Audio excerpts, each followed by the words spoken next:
I told myself this is time now to do a science fiction movie. No, this story I had in mind for a long time. That what happened is a man alone in space, so far that there is no going home possible, no return on Earth possible, and the rest of the crew is dead or disappear and dying. Only left a baby girl, and of course, he is aware that he has to stay alive for that baby girl because, let's say, he decides to jump in the void, then he will leave that little baby with nobody to take care. So suddenly, this responsibility of this baby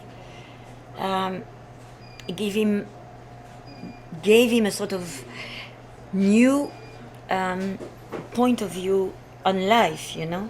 I think it was kind of good, but the script, when I first saw it, was quite loose, and I it's not like I'd committed to the project for the script or any of the writing. I'm committed to it just for Claire, and also I think the thing I like about her movies, each of her movies feels like a world unto itself, and so I can watch. I think anyone can watch her movies and not quite understand how she manages to structure them in terms of like the pacing and characterization, and somehow there's a logic and a sense to it which is very much just her own.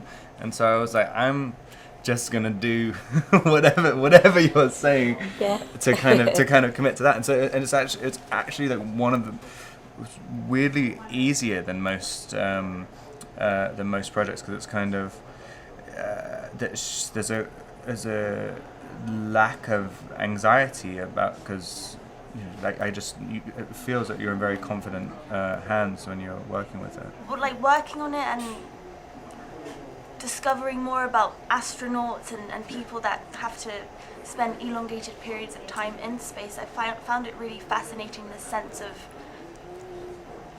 like wrapping your head around the fact that there is no going back, and like mentally how you deal with that, and on an emotional level, and trying to find empathy and compassion for that situation, I thought was interesting.